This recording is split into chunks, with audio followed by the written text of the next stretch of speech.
Assalamualaikum warahmatullahi wabarakatuh. Perkenalkan, nama saya Rahmadani. Di video kali ini saya akan menjelaskan mengenai sejarah dan proses pembuatan bubur Asyuro, yaitu salah satu kuliner khas dari Melayu Riau. Selamat menyaksikan.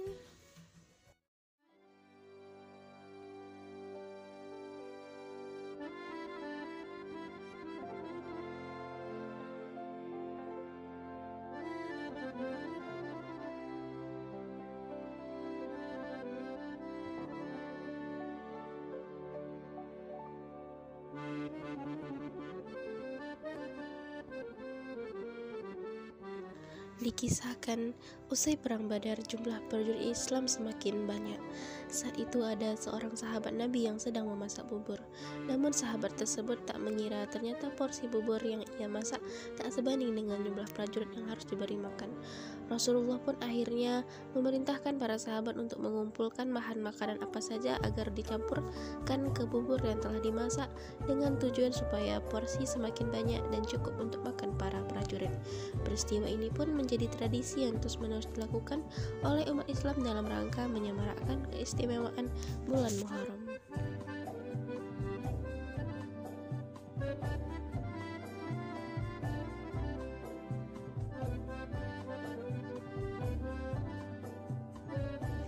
Menurut versi kedua, yaitu versi kisah Nabi Nuh saat turun dari kapal setelah banjir bandang.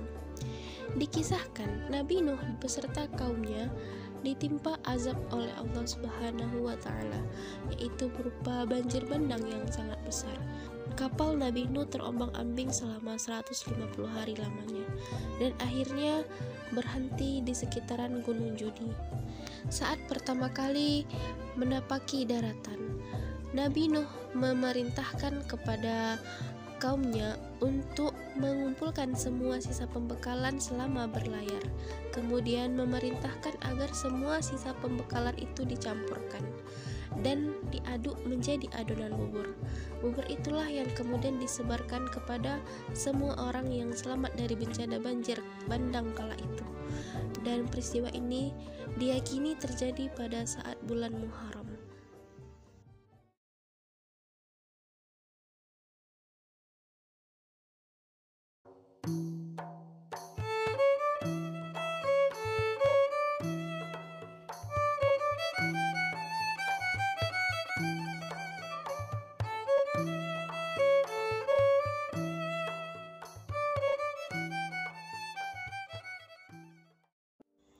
Bubur Asyuro merupakan tradisi yang terdapat di berbagai wilayah di Indonesia.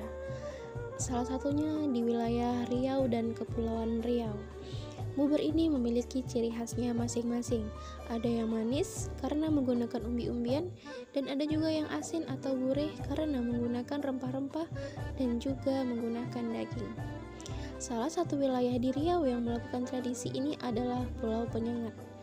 Di daerah ini tradisi Asyuro sudah ada sejak zaman nenek moyang mereka, dan tradisi ini pun dilanjutkan lagi oleh anak, cucu, dan cicit mereka dan masih dilestarikan hingga saat ini. Bubur Asyuro ini dimasak dengan mencampurkan sekitar 41 bahan. Campurannya itu diantaranya ada beras, ubi kayu, kentang, keladi, ayam, udang, santan, ikan teri, ikan asin, dan lain sebagainya. Selain itu, kacang-kacangan juga digunakan dalam pembuatan bubur ini. Jika tradisi ini biasanya dilakukan pada tanggal 10 Muharram, maka warga desa sudah mulai melakukan persiapan sejak tanggal 1 Muharram. Nah, untuk bumbu halus yang digunakan dalam pembuatan bubur ini diantaranya bawang merah, bawang putih, jahe, gula, bumbu sop, ikan tamban, dan udang. Lalu semua bahan untuk bumbu halus tersebut dihaluskan menggunakan blender. Selain itu, keladi juga digunakan dalam pembuatan bubur ini dengan cara dipotong dadu, setelah itu digoreng, dan juga menambahkan beberapa jenis kacang-kacangan seperti kacang tanah, kacang kedelai, dan jenis kacang lainnya. Proses pembuatan bubur Asyura di Pulau Penyengat ini biasanya dilakukan secara bergotong royong, baik itu dari bapak-bapak, ibu-ibu, dan juga remaja-remaja di sekitar Pulau Penyengat ini.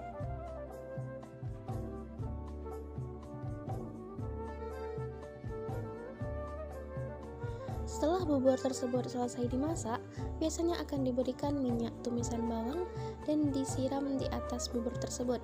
Selain itu, juga ditambahkan topping di atasnya seperti telur dadar, bawang goreng, ataupun irisan bawang bombay. Dan bubur ini pun akan segera dibagikan kepada warga yang berada di sekitar wilayah tersebut.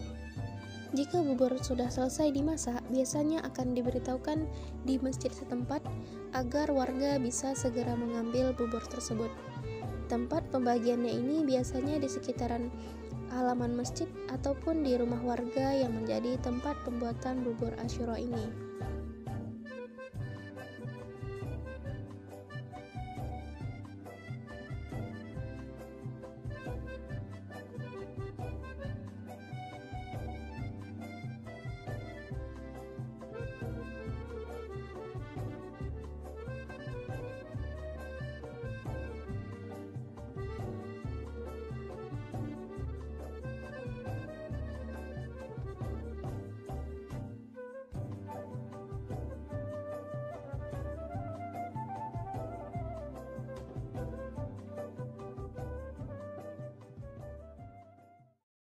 Terima kasih kepada teman-teman yang telah menyaksikan video ini. Semoga video ini bisa bermanfaat bagi teman-teman dan sedikit menambah pengetahuan teman-teman. Sekian dari saya. Wassalamualaikum warahmatullahi wabarakatuh.